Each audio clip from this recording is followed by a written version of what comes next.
The man eating leopard of Rudraprayag, लेखक Jim Corbett. भाग 5, पड़ताल। पिछले अध्याय में आपने देखा कि किस तरह से जिम कॉर्बेट आदमखोर का शिकार करने के लिए रुद्रप्रयाग के इलाके में पहुंच चुके थे और उन्होंने वहां अपना कैंप लगाया था। अब आगे मैं आपको रुद्रप्रयाग में 10 सप्ताह के प्रवास की प्रतिदिन की अपनी गतिविधियों का ब्यौरा देने का प्रयास नहीं करूंगा, क्योंकि एक तो इतने समय बाद छोटे छोटे विवरण याद रखना संभव नहीं है, और यदि उन्हें लिख भी दूं तो उन्हें पढ़ना उबाऊ होगा। मैं केवल कुछ घटनाओं से संबंधित अनुभव ही आपको सुनाऊंगा, जो मुझे अकेले या एबर्टसन के साथ हुए। लेकिन पहले मैं उस क्षेत्र के बारे में बता दूं जिसमें आदमखोर 8 वर्षों से घूमता रहा और जहां 10 सप्ताह तक मैं उसका पीछा करता रहा। अगर आप रुद्रप्रयाग के पूरब में पहाड़ी पर चढ़े तो आप 500 वर्ग मील क्षेत्र को एक बड़े हिस्से को देख सकते हैं, जिसमें रुद्रप्रयाग का आदमखोर गश्त लगाता था। यह क्षेत्र अलकनंदा नदी से लगभग 2 बराबर भागों में बटा है। अलकनंदा कर्णप्रयाग से दाईं ओर रुद्रप्रयाग को मुड़ जाती है, जहां इसमें उत्तर पश्चिम से आती मंदाकिनी नदी मिलती है। दोनों नदियों के तिकोने भूभाग में अलकनंदा की बाईं ओर की तुलना में कम खड़ी जमीन है, इसलिए वहां पे ज्यादा गांव बसे हुए हैं। जिस ऊंची जगह पर आप खड़े हैं वहां से खेत ऐसे दिखाई देते हैं जैसे खड़ी पहाड़ियों पर रेखाएं खिंची हो। ये खेत अलग अलग चौड़ाई के हैं, कोई 1 गज चौड़ा, कोई 50 और कोई उससे भी अधिक चौड़ा। ज्यादातर गांवों के मकान आप देखेंगे कि खेती की जमीन के ऊपर स्थित हैं। ऐसा इसलिए है कि खेतों पर नजर रखी जा सके और मवेशी और जंगली जानवरों से रक्षा की जा सके। बहुत कम खेत ऐसे हैं कि जिन पर बाढ़ आदि की व्यवस्था है। जमीन के जो भूरे और हरे हिस्से दिखाई देते हैं वे घास वाली जमीन और जंगल हैं। कुछ गांव तो घास वाली जमीन से घिरे हैं और कुछ जंगलों से। जब आप नीचे की ओर झांकते हैं तो पाते हैं कि ये क्षेत्र उबड़ खाबड़ है, जिनमें कहीं बीहड़-नुमा खाइयां हैं तो कहीं चट्टानें। इस इलाके में केवल 2 सड़कें हैं। एक रुद्रप्रयाग से केदारनाथ जाती है और दूसरी बद्रीनाथ के लिए मुख्य यात्रा मार्ग है। दोनों सड़क उन दिनों संकरी और उबड़ खाबड़ थी और उन पर कोई भी मोटर वाहन नहीं चला था। सन 1918 से 1926 तक मारे गए व्यक्तियों का ब्यौरा आगे दिया गया है। ये सोचना सही लगता है कि जो गांव जंगल से घिरे हुए हैं और उनमें खेतों से घिरे हुए गांव की तुलना में ज्यादा लोग मारे गए होंगे, लेकिन ये बात नहीं है। ऐसा तब होता अगर आदमखोर कोई शेर होता, लेकिन आदमखोर एक तेंदुआ था जो सिर्फ रात में ही शिकार करता है। इसलिए उसके लिए पेड़ों का आवरण है या नहीं, इससे कोई फर्क नहीं पड़ता।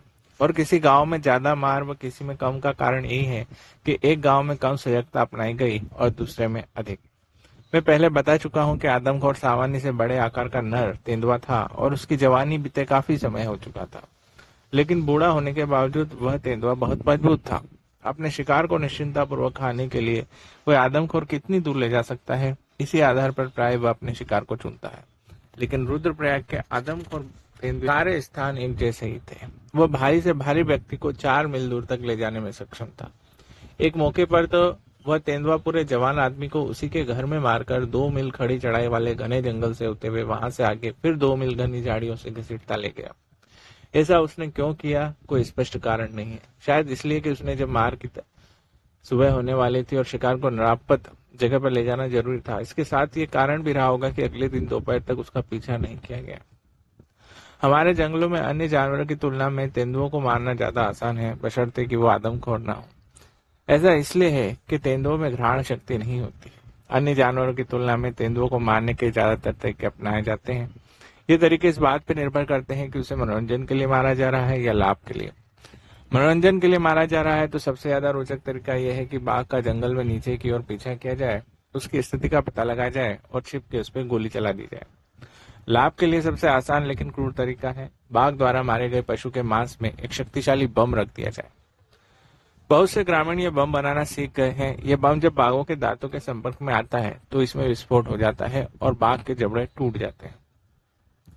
ऐसे कुछ मामलों में बाघ की उसी वक्त मृत्यु हो जाती है, लेकिन अधिकांश अवसरों पर वह बदनसीब पशु मरने से पहले काफी दूर तक घिसटता हुआ जाता है। लेकिन इस बम का इस्तेमाल करने वाले लोग तेंदुए के खून की लकीर का पीछा करने का साहस नहीं जुटा पाते। तेंदुए का शिकार करके उसको खोजकर और छिपकर मारना न केवल रोमांचक और रुचिकर है बल्कि आसान भी। ऐसा इसलिए कि तेंदुए के पंजे के तलवे मुलायम होते हैं, इसलिए वह जहां तक संभव हो पैदल मार्ग या पशु मार्ग पर ही चलना पसंद करता है। उसे ढूंढना भी मुश्किल नहीं है, क्योंकि जंगल में पशु पक्षी शोर मचाकर शिकारी को उसकी उपस्थिति का पता बता देते हैं और उसे छिपकर मारना इसलिए भी आसान है कि हालांकि प्रकृति ने उसे तेज नजर और सुनने की शक्ति दी है, लेकिन बाघों के अंदर, तेंदुओं के अंदर सूंघने की शक्ति नहीं होती है। इसलिए तेंदुए को किस तरीके से मारा जाए यह बंदूकची खुद तय करता है, और इस बारे में वह किसी की भी सलाह या विशेष तरीके पर निर्भर नहीं करता है। तेंदुए का पीछा करना, उसे ढूंढना, उसे घात लगा के गोली दागना जितना मनोरंजक है, उतना ज्यादा मनोरंजक है तेंदुए को कैमरे में कैद करना। इस मामले में घंटों तक तेंदुए को देखा जा सकता है। जंगल में तेंदुए से ज्यादा आकर्षक और दर्शनीय कोई दूसरा जानवर नहीं है। जब सुंदर लगता है, कैमरे का बटन दबाया जा सकता है और कैमरे में जो दर्ज हो गया उसकी रोचकता कभी समाप्त नहीं होती।